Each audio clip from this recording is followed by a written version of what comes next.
might be the one with the gun here, but I'm not the real criminal. It's people like these guys. I got my finger on the trigger.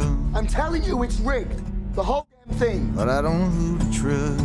They're stealing everything from us, and they're getting away with it, too. How's that even fair? Just keep talking to him, all right? You're good at that. Got my finger on the... You lost a lot In the new film Money Monster, a financial TV host and his producer are put in an extreme situation when an irate investor takes over the studio.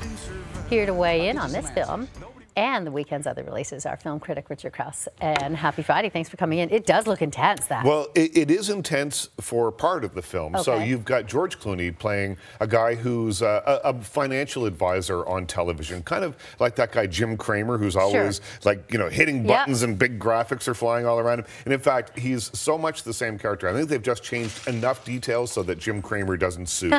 So he's playing that guy. And so for months, he's been touting this one stock called IBIS. It's better than a savings account. Put all your money in it. And then, of course, overnight, IBIS tanks. Loses $800 million, drags the stock market down with it. And so just on the eve of Clooney's big Friday night broadcast where he's going to go out and explain what happened here, a man invades the studio, a jilted investor. He straps a bomb onto George Clooney, has a gun. He takes the camera people, the producers, including Julia Roberts as Patty, and sound people, everyone hostage. And he just wants answers. He wants to know, how can this happen?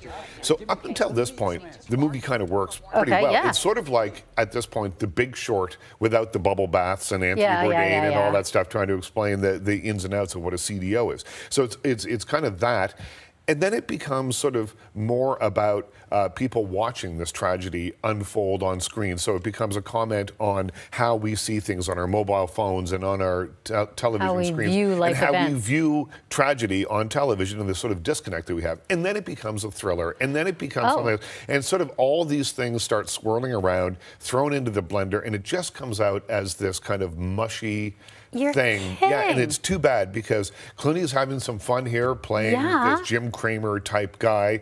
Julia Roberts makes the best of what she can do, sitting in a control booth, speaking in a microphone for the entire thing. She's not given that much to do. But I wanted more from this. I wanted a lot more, and I wanted more of a focus from the story. So 2 stars. I really want only 2 stars. Okay, well then it gets better. A bigger splash. A bigger splash makes a much bigger splash than Money Monster. I really liked this movie. This is Tilda Swinton, Ray Fiennes, Dakota Johnson.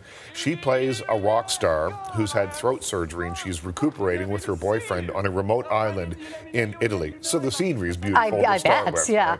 And they've got this great little villa and they're just having a quiet time. And that quiet idyll is completely disrupted when Ray Fiennes shows up. He is her former lover and former record producer. And he's kind of like the first one into the pool kind of guy. He's brash, he's impulsive. He has with her his daughter, played by Dakota Fanning. And then, you know, for a couple of days, everything's sun-dappled and beautiful. And then it takes a dark turn as their shared histories start to, you know, bring up some ghosts for them that come back to haunt them. This is kind of a fantastic movie. It is sort of an art house film. It might not be for everybody, but it's worth the price of admission alone to see Ray Fiennes dance in the middle of the movie to Emotional Rescue by the Rolling Stones. Seriously, he does this wild dance scene that kind of, you know, makes Elaine Bennis on Seinfeld look graceful. That's amazing. So it's a 4-star thing. Ray Fiennes has never been looser in a movie. It's a lot of fun, and then it takes a dark turn, and it still remains fun. So 4 stars, it's a good one. That is fabulous, and I know you've got another review for Sunset Song, which we will put on our web along with the others. Richard, thank you. Thank you. All of the reviews on our website, canadam.ctvnews.ca.